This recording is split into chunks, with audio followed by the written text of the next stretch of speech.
Hello, I'm William Hildebrandt, and welcome to the special edition of Access Asia. Over 12 years ago, the strongest earthquake in Japan's recorded history struck, resulting in a massive tsunami. More than 18,000 people were killed, and the disaster led to a meltdown at the Fukushima Daiichi power plant, the world's worst nuclear accident since Chernobyl 25 years earlier. Today, we look at what's to become of the 1.3 million tons of water that was used to cool the reactors. Well, with the Fukushima facility rapidly running out of storage space for the water, it is a green light, but critics might say it's a radioactive green light. This month, a UN nuclear watchdog and Japanese regulators gave separate approval to a plan to dump over 1 million tons of treated wastewater into the Pacific Ocean. Both have said the environmental impact would be negligible, but that has not allayed fears, especially for local people. Yugari Yuki grew up here in Fukushima, where he was born. This is his surf shop. Following the 2011 disaster, he left his hometown with his family, but eventually chose to go back and open his shop back up for business. He's wary of the government's plan to release treated radioactive water from the plant into the ocean, saying local residents just want to get back to a normal life. We're just ordinary people. We feel incredibly powerless. I hope the government can release information about the quality of the nuclear contaminated water. Although they have done to some extent, it's full of jargon and we can barely understand it. Concerns have risen after Japan got a green light from the UN's nuclear watchdog to release the water. There's apprehension in particular among fishermen and fishmongers. The industry hit rock bottom after the 2011 nuclear disaster, after several countries banned some Japanese products. Some fishing fleets in Fukushima are still only allowed to leave port 3 days a week, with crews depending on government subsidies to survive.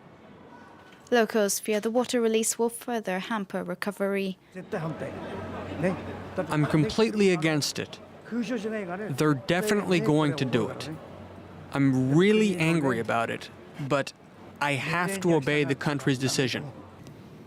Japan says the treated but still slightly radioactive water will be diluted to levels safer than international standards.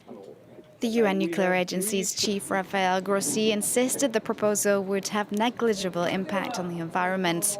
During his visit to the plant, he fed fish raised in seawater containing the same tritium concentration as the treated water.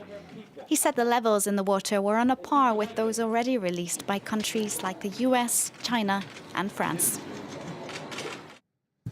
For more, we can speak to France 24's Julia Kim in Tokyo. Hello to you, Julia. Why does Japan have to dispose of this treated wastewater? Well, Will, the Japanese government has said the 1,000 tanks, or the 1,000 or so tanks that hold this radioactive wastewater, those tanks are set to reach capacity by 2024, so they have to start doing it now.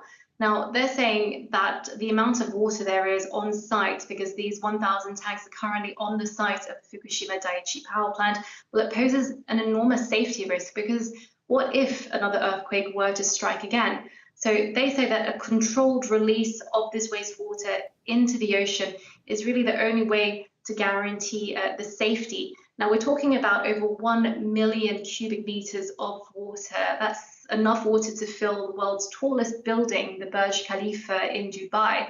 Now, they're saying that if they don't do this soon, then they don't want to run the risk of safety concerns in the future. So this is why they're saying that it has to be done, and officials are saying that it will be done as early as August this year. Julia, you said the term a controlled release. What does that mean? How will they be releasing this water?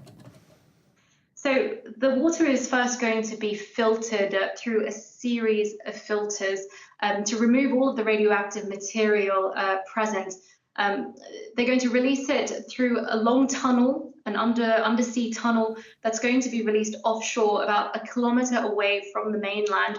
And they argue that this is going to ensure that surrounding fish and fishermen and their livelihoods won't be impacted. And they're going to do this over a period of 30 to 40 years.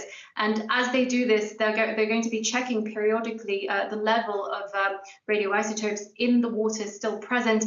And if it were to go past go beyond an acceptable standard of safety, they would immediately stop the release. That's what they've said. Scientists seem split on the dangers of the water. Tell us more. Well, the filtration system is going to be able to remove the majority of radioactive material in the contaminated wastewater, but there is one radioactive isotope it won't be able to remove, and that's tritium. That's because tritium is bonded to the water molecule, which makes it extremely difficult to remove completely. Now, the level of tritium in the ocean, it's already present because there are nuclear power plants all over the world releasing this isotope in the ocean. Now, the Japanese government has said that they're going to be capping the level of tritium to a standard that's well beyond the standard that's listed as acceptable by the World Health Organization. So much safer than what other countries are currently dumping at the moment into the ocean. They also cited the fact that China has been releasing tritium, 6.5 times more tritium than Japan into the ocean, and they're saying that what they're going to be releasing is going to be far safer than that. Scientists have said that this is safe because tritium is already present in the ocean, but they're also divided on the fact that there aren't really any wide-scale studies showing what the presence of tritium has done to the marine ecosystem. So studies about what would happen if the fish were to eat the tritium and that fish entering the human food chain, those studies don't really exist. So it's hard to say that safety concerns are completely negligible when the studies just haven't been done yet to prove that. Indeed. All right, Julia, stay with us. We're going to take a quick look at some of the international reactions. Many Pacific Island nations still dealing with the legacy of nuclear weapons testing. And China, the largest buyer of Japanese seafood, cited safety reasons when it announced it would maintain a ban on certain food imports from Japan. Leo McGuinn reports. Japan says that they have no other option. But for China, the decision to dump radioactive water from the Fukushima power plant into the ocean is fraught with danger. Discharging nuclear contaminated water into the ocean is a risky and unprecedented venture. China reiterates its call for Japan to act responsibly towards the marine environment and human health. In response, China has already banned the importation of seafood from 10 Japanese prefectures, including Fukushima. Now, some Japanese officials are worried that Beijing may widen that ban. As for one of Japan's other neighbors, South Korea, the official response has been one of acceptance. Seoul says that they back the IAEA decision. The government's position is to respect the content of this report, as the IAEA is an authority with long-standing expertise and representation in the field of nuclear safety. But not everyone in South Korea is happy. Many residents are worried about the safety of the seafood and have been stockpiling salt amongst other items as a result. One MP, a member of the opposition Democratic Party, has been on hunger strike for nearly 2 weeks in response to the decision. The report does not guarantee the safety of South Koreans, nor does it specify the impact the release would have on the marine ecosystem. It is written based on Japan's decision, reached earlier at Japan's request. Therefore, we cannot trust its conclusion. That's why I cannot stop this hunger strike. Japan exported over €2 billion worth of seafood in 2022. But with China its main buyer, there are worries that that number could be drastically reduced in 2023. Julia, clearly a lot of anxiety around this and a controversial planned release of this wastewater. What are the wider geopolitical implications? Well, this plan directly impacts Japan's neighbors, South Korea, China, as well as the Pacific Islands.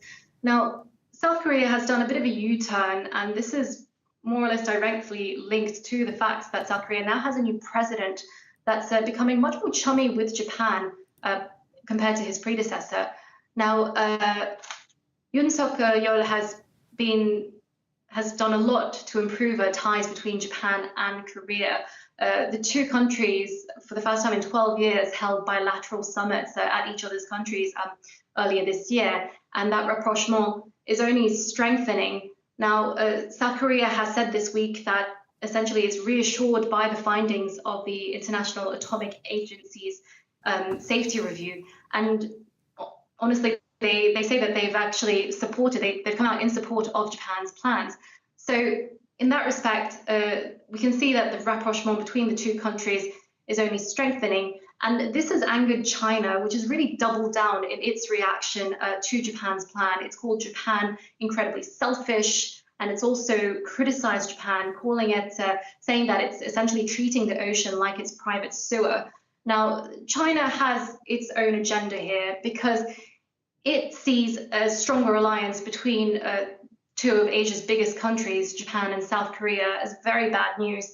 Now, those two countries, of course, aligning even more with the US, they're going to be holding a trilateral summit later this year. And as the security and economic cooperation between those two countries strengthens, China feels very much threatened by this. Now, as it expands, of course, its expansion in the South China Sea, of course, is worrying its neighbors. And so it's really using this wastewater release issue to garner support amongst the Pacific Island nations, which they themselves are also afraid of China. They're also trying to garner support amongst those islands and also garner support from South Korea and really try to drive a wedge between South Korea and Japan over this issue. Because the South Korean government may have come out in support of Japan's plan, but South Koreans and the general public sentiment is very much opposed to this idea.